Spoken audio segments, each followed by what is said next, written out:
النادي الاهلي لما كسب العين الامارات.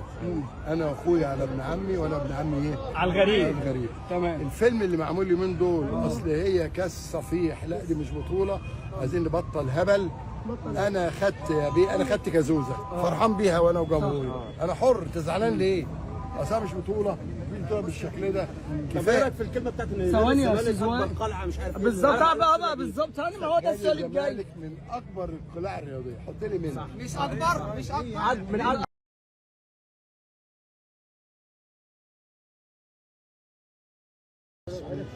السبب في الازمه رئيس لجنه العار، لانه المفروض تقول لي طب انت كان ليك موقف قبل كده في الموضوع؟ طبعا.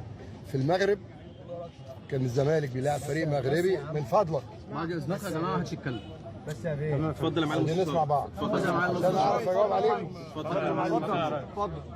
ايه ده يا عم؟ كان الزمالك بيلاعب فريق مغربي، ماشي خلاص. وفي ولد بيلم الكور، ولد صغير كده، كان بياخد الكرة بسرعه يرميها عشان الماتش اللي بعديه كان تقريبا الزمالك متعادل، فهو عايز الفريق بتاعه يجيب جول. فالكابتن مدحت عبد الهادي ماتش الوداد. طب تعالى جاوب. لا مش وحش يا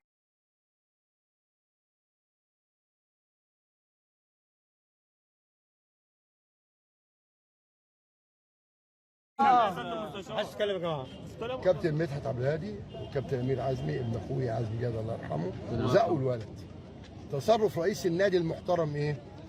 واحد، على الهوا عزل الاثنين، اثنين ترحيلهم عزل، ثلاثة اعتذار رسمي، أربعة استضافة الولد اللي اتزق يجي مع الفريق لما يجي عندنا مصر على نفقات الخاصة ويجي يقعد في بيتي يعني. ده التصرف المحترم.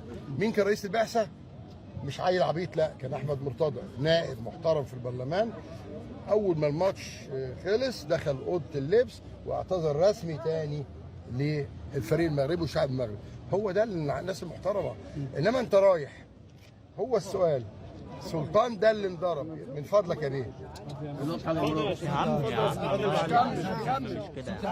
السؤال سلطان يا عم سلطان ده اللي انضرب واقوله كاب وبالشلاليت غلط في حد في الملعب من الزمالك؟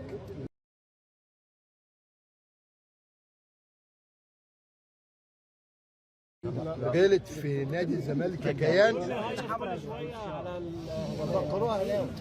هم افتكروا لا، بقول لك ايه، ما باخدش كلام واحد عبيط.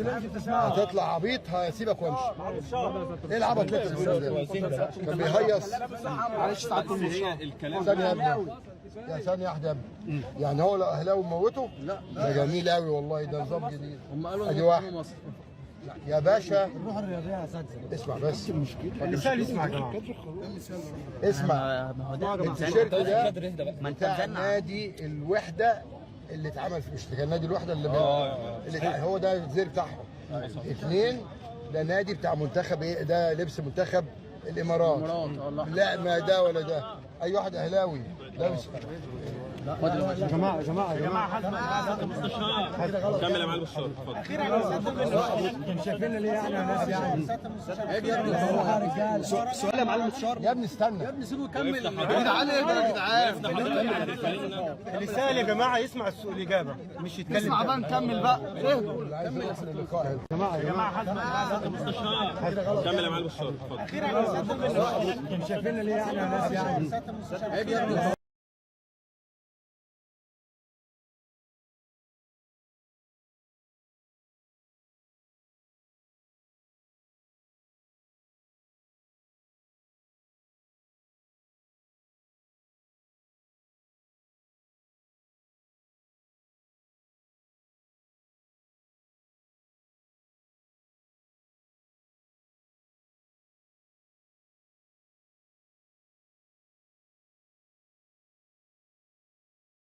دايره ثلاثه مستشفيات.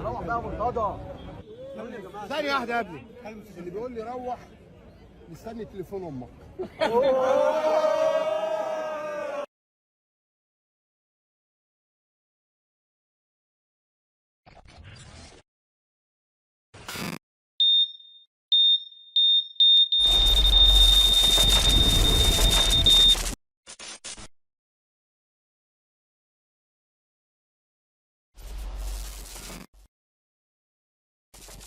كتيره والحكام بتعمل نفسها ان هي من بنها سواء عليه او له. ايه السبب يعني؟ بيخافوا طبعا. ما انت يوم الماتش إذا كان عملت النادي الاهلي بيان. خايف يا كابتن، النادي الاهلي خايف من مين؟ التحكيم. يا هو جدع بعت جواب اهو. يا جدع اسكت. مش بعت جواب؟ يا جدع اسكت. وعايز وربنا الاهلي ده حكم. اللي ماسكينه معلمين فاهمين هم شغالين ازاي. امتى؟ طب اقول لك على حاجه. ما قبل بدايه الماتشات بتاعه الدوري كابتن محمود الخطيب عمل بيان وقال لك احنا عايزين حكام اجانب. جت حكام اجانب؟ مين اللي حكم؟ الحكام المصريين وادوك الدوري ساعتها بكام ماتش؟ الداخليه على طلائع الجيش. وده معناه ايه بالنسبه لك يعني؟ ان انا كنادي عايز احافظ على حقوقي واحافظ على اللقب يا عم انا ما كلمتش عليك. ان انا اقول ان انا عايز انت ذكر. انت راجل ذكي، انت راجل عارف من اين تاكل الكتف زي ما بيقولوا. بان انا اطلب حكام اجانب دي يعني ايه اطلب حكام اجانب ما جاتش في الحته دي يا كابتن. ايه الذكاء في الحته دي؟ عشان الحكام بقى التانيه تبدا تشتغل بقى لا احنا نجامل عشان ما يجيبش حكام اجانب. يا سلام يا ولا.